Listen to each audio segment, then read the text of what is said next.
कृष्ण गोविंद हरे मुरारी, हे नाथ नारायण वासुदेवा।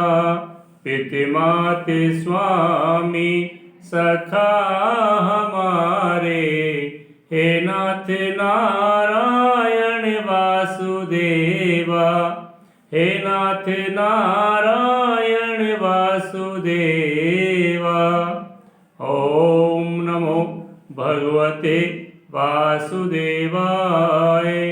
ओम नमो भगवते वासुदेवाय। ओम नमो भगवते वासुदेवाय।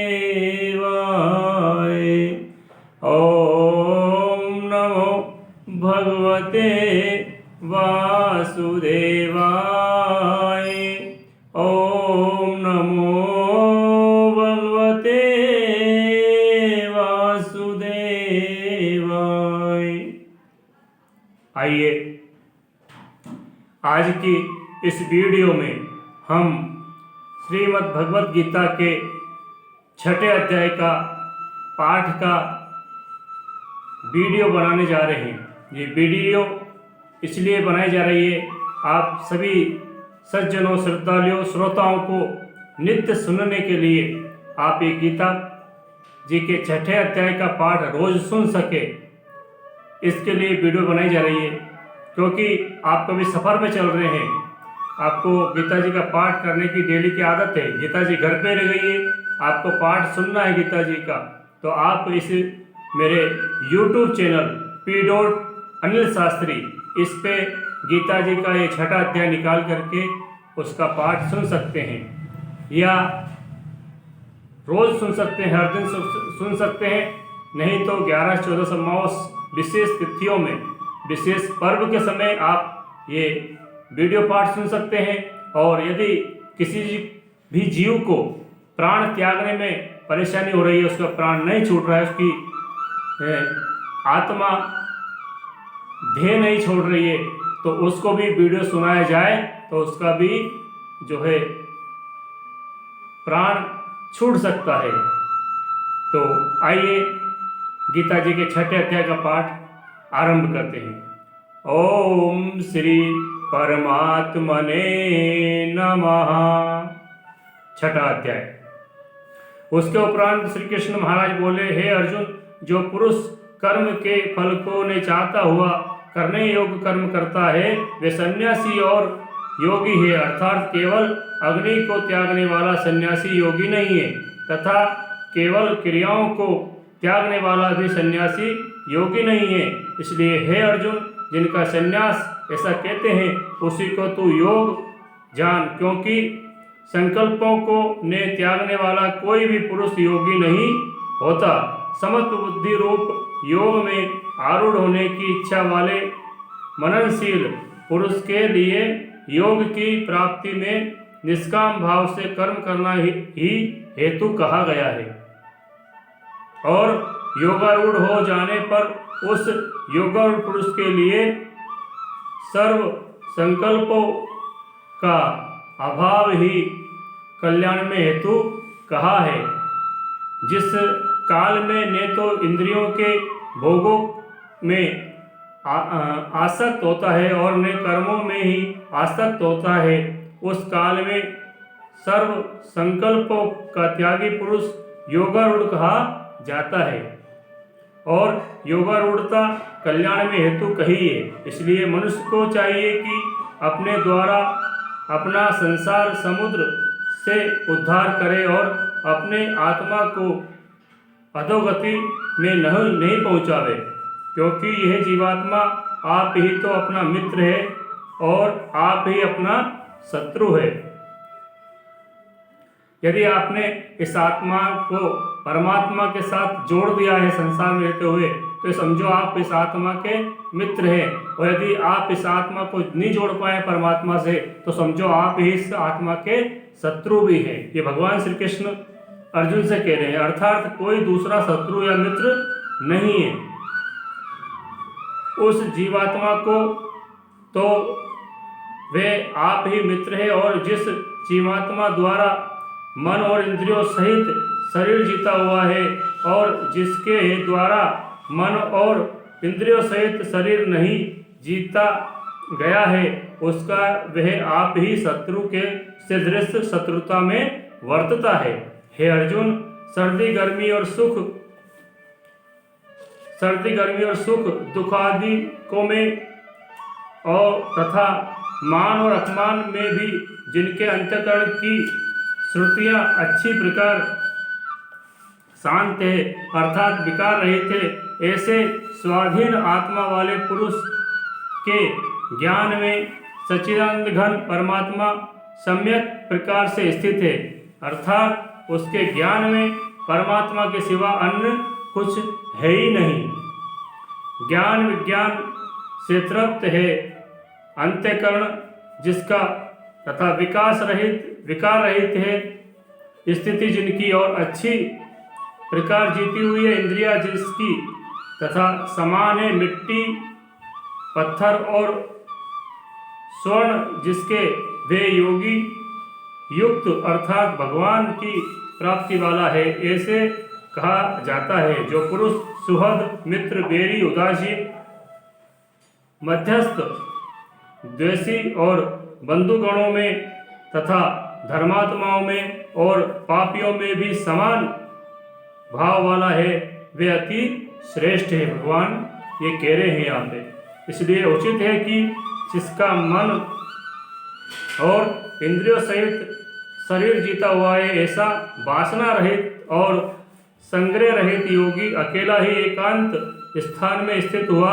निरंतर आत्मा को परमेश्वर के ध्यान में लगावे।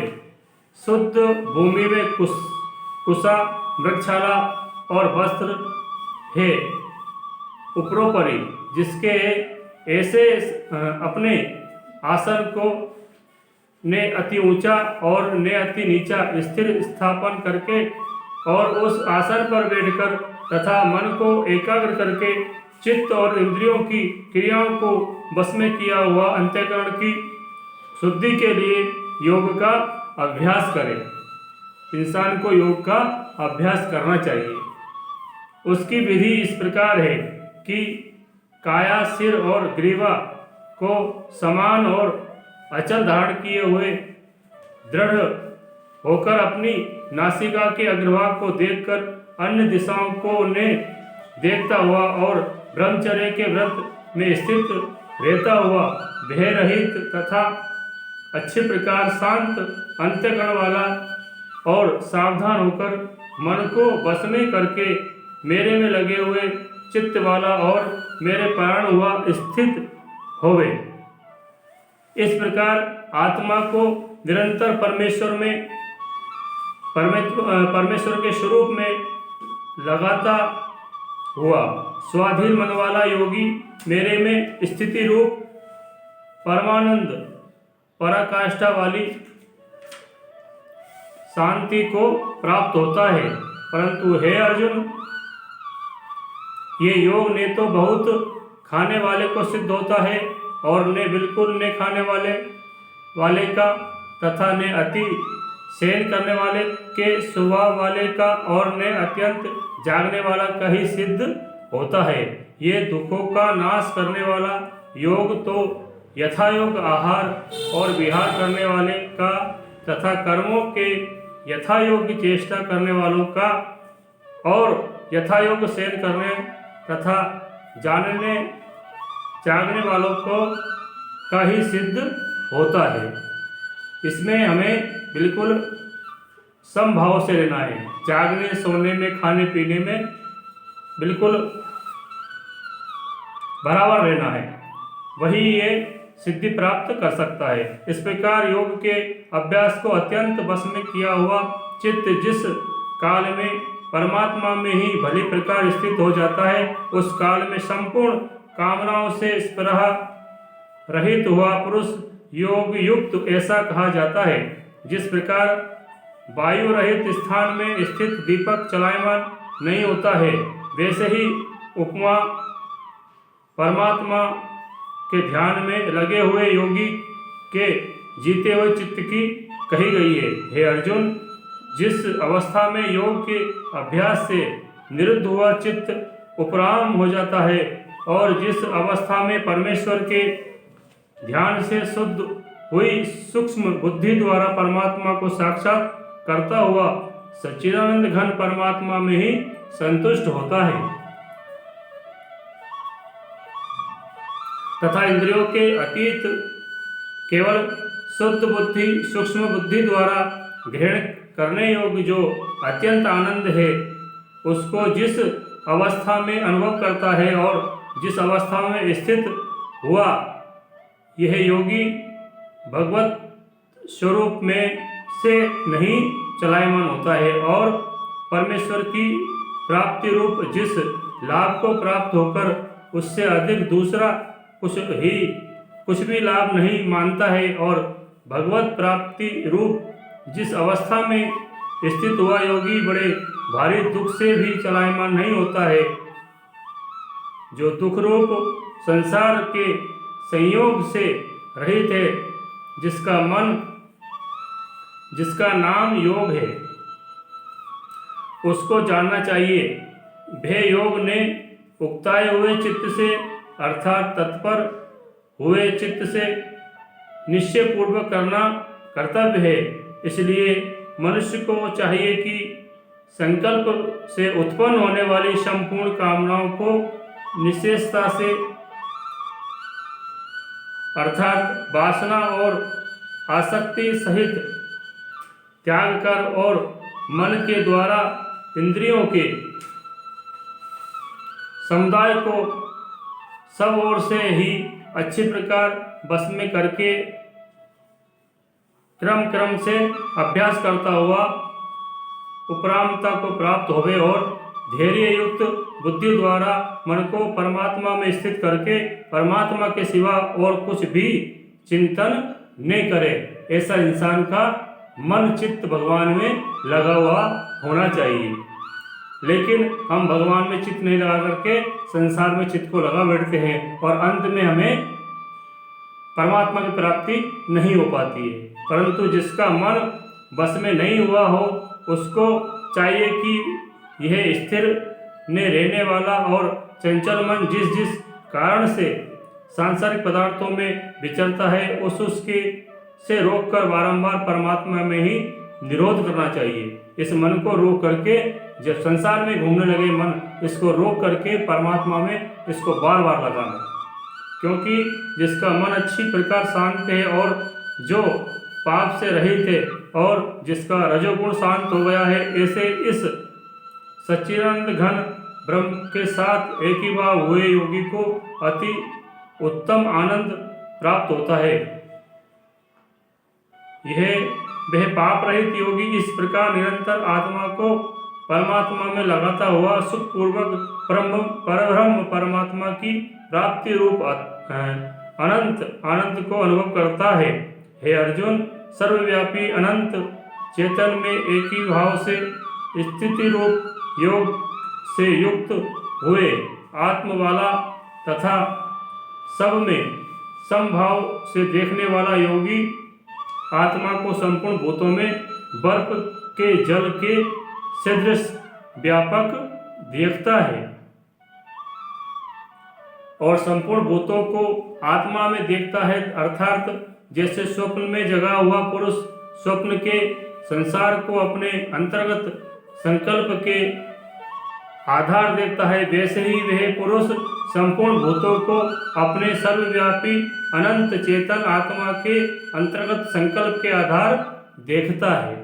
जो पुरुष संपूर्ण भूतों में सबके आत्मरूप मुझ वासुदेव को ही व्यापक देखता है और संपूर्ण भूतों को मुझ वासुदेव के अंतर्गत देखता है, उसके लिए मैं अदृश्य नहीं होता हूँ और वे मेरे लिए अदृश्य नहीं होता है, क्योंकि वे मेरे में एक ही भाव से स्थित है। और इस प्रकार जो पुरुष एक ही भाव में स्थित हुआ संपूर्ण भूतों में आत्म रूप से स्थित हुआ मुझ सच्चिदानंद घन वासुदेव को भजता है, वे योगी सब प्रकार से वर्तता हुआ भी मेरे में ही वर्तता है, क्योंकि उसके अनुभव में मेरे सिवा अन्य कुछ है ही नहीं। हे अर्जुन, जो योगी अपनी सादृश्यता से संपूर्ण भूतों में सम देखता है और सुख अथवा दुख को भी सब में सम देखता है, वह योगी परम श्रेष्ठ माना गया है।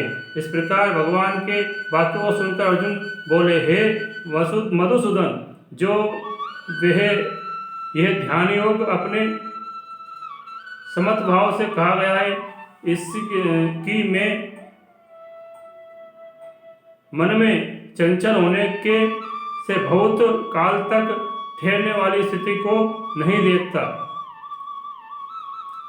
हूँ, क्योंकि हे कृष्ण, ये मन बड़ा चंचल है और प्रमथन है, स्वभाव वाला है और बड़ा दृढ़ और बलवान है, इसलिए इसका वश में करना मैं वायु की भांति अति दुष्कर मानता हूँ। इस प्रकार अर्जुन के पूछने पर भगवान श्री कृष्ण बोले, हे महाभाव, निसंदेह मन चंचल है, कठिनता से वश में होने वाला है, परंतु हे कुंती पुत्र अर्जुन, अभ्यास अर्थात स्थिति के लिए बारंबार यत्न करने से यह वैराग्य से वश में होता है। इसलिए इसको अवश्य वश में करना चाहिए, क्योंकि मन को वश में न करने वाले पुरुष द्वारा योग दुष्प्राय है, अर्थात प्राप्त होना कठिन है, और स्वाधीन मन वाले प्रयत्नशील पुरुष द्वारा साधन करने से प्राप्त होना सहज है। ये मेरा मत है, ऐसा मेरा मत है। इस पर अर्जुन बोले, हे कृष्ण, योग से चलायमान हो गया है मन जिसका, ऐसा शिथिल यत्न वाला श्रद्धायुक्त पुरुष योग की सिद्धि को अर्थात भगवत साक्षात्कारता को न प्राप्त होकर किस गति को प्राप्त होता है।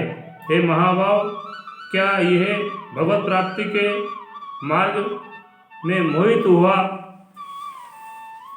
आश्रय रहित पुरुष छिन्न भिन्न बादल की भांति दोनों ओर से अर्थात भगवत प्राप्ति और सांसारिक भोगों से भ्रष्ट हुआ नष्ट तो नहीं हो जाता है। हे कृष्ण, मेरे इस संशय को संपूर्णता से छेदन करने के लिए आप ही योग्य हैं, क्योंकि आपके सिवा दूसरा इस संसार में इस संशय का छेदन करने वाला मिलना संभव नहीं है। इस प्रकार अर्जुन के पूछने पर भगवान श्री कृष्ण बोले, हे पार्थ, उस पुरुष का न तो इस लोक में और न परलोक में ही नाश होता है, क्योंकि हे प्यारे, कोई भी शुभ कर्म करने वाला अर्थात भगवत अर्थ कर्म करने वाला दुर्गति को प्राप्त नहीं होता है, किंतु यह योग भ्रष्ट पुरुष पुण्यवानों के लोकों को अर्थात स्वर्गाधिक उत्तम लोकों को प्राप्त होकर उनमें बहुत वर्षों तक वास करके शुद्ध आचरण वाले श्रीमान पुरुषों के घर में जन्म लेता है, अथवा वैराग्यवान पुरुष उन लोकों में ले जाकर ज्ञानवान योगियों के ही कुल में जन्म लेता है। परंतु इस प्रकार का जो यह जन्म है, ऐसा संसार में निसंदेह अति दुर्लभ है। वह पुरुष वहाँ उस पहले शरीर में सावधान किए हुए बुद्धि के संयोग को अर्थात समत बुद्धि योग के संस्कारों को अनायास ही प्राप्त हो जाता है, और हे कुरुनंदन, उसके प्रभाव से फिर अच्छी प्रकार भगवत प्राप्ति के निमित्त यत्न करता है। वह विषयों के बस में हुआ भी उस पहले के अभ्यास से ही निसंदेह भगवत की ओर आकर्षित किया जाता है, और समत बुद्धि रूप योग का जिज्ञासु भी वेद में कहे हुए सकाम कर्मों के फल को उल्लंघन कर जाता है, जबकि इस प्रकार मंद प्रयत्न करने वाला योगी भी परम गति को प्राप्त हो जाता है। तब क्या कहना है कि अनेक कर्मों अनेक जन्मों से भी अंतःकरण की शुद्धि रूप सिद्धि को प्राप्त हुआ और अति प्रयत्न से अभ्यास करने वाला योगी संपूर्ण पापों को अच्छी प्रकार शुद्ध होकर उस साधन के प्रभाव से परम गति को प्राप्त होता है, अर्थात परमात्मा को प्राप्त होता है, क्योंकि योगी तपस्वियों से श्रेष्ठ है और शास्त्र के ज्ञान वालों से भी श्रेष्ठ माना गया है, तथा सकाम कर्म करने वाले से भी योगी श्रेष्ठ है। इससे हे अर्जुन तू योगी हो। हे प्यारे, संपूर्ण योगियों में भी जो श्रद्धावान योगी मेरे में लगे हुए अंतःकरण अंतरात्मा से मेरे में निरंतर बसता है, वे योगी मुझे परम श्रेष्ठ मान है। इतनी श्रीमद् भागवत गीता रूपी उपनिषद ब्रह्म विद्या और योग शास्त्र विषयक श्री कृष्ण और अर्जुन के संवाद में आत्म संयम योग नामक छठा अध्याय समाप्तम। बोलिए कृष्ण कन्हैया लाल की। आइए गीता जी की आरती अपने इस अध्याय के पश्चात।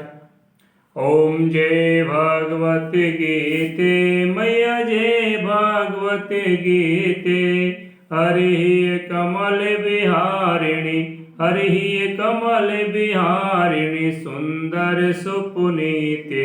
ओम जय भगवत गीते कर्म सुमर्म प्रकाशिनी, कामा शक्ति हरा हो मैया कामा शक्ति हरा, तत्व ज्ञान विकासिनी विद्या ब्रह्म परा। ओम जय भगवत गीते निश्चल भक्ति विदायिनी, निर्मल मलहारी मैया निर्मल मलहारी, शरण रहस्य प्रदायिनी शरण रहस्य प्रदायिनी, सब विधि सुखकारी। ओम जय भगवत गीते राग द्वेष विदारिणी, कारणी मोद सदा हो मैया कारणी मोद सदा, भव भय हारिणी तारिणी भव भय हारिणी तारिणी,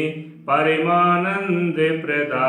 ओम जय भगवत गीते आसुर भाव विनाशिनी, नासिनी तम रजनी हो मैया नासिनी तम रजनी, देवी सद्गुण दायिनी देवी सद्गुण दायिनी, हरि रसिका सजनी। ओम जय भगवत गीते समता त्याग सिखाविनी, हरिमुख की वाणी मैया हरिमुख की वाणी, सकल शास्त्र की स्वामिनी सकल शास्त्र की स्वामिनी, श्रुतियों की रानी। ओम जय भगवत गीते दया सुधा बरसाविनी, मात कृपा कीजे हो मात कृपा कीजे, हरि पद प्रेम दान कर अपनों कर लीजे। ओम जय भगवत गीते। ओम श्री कृष्ण कन्हैया लाल की जय।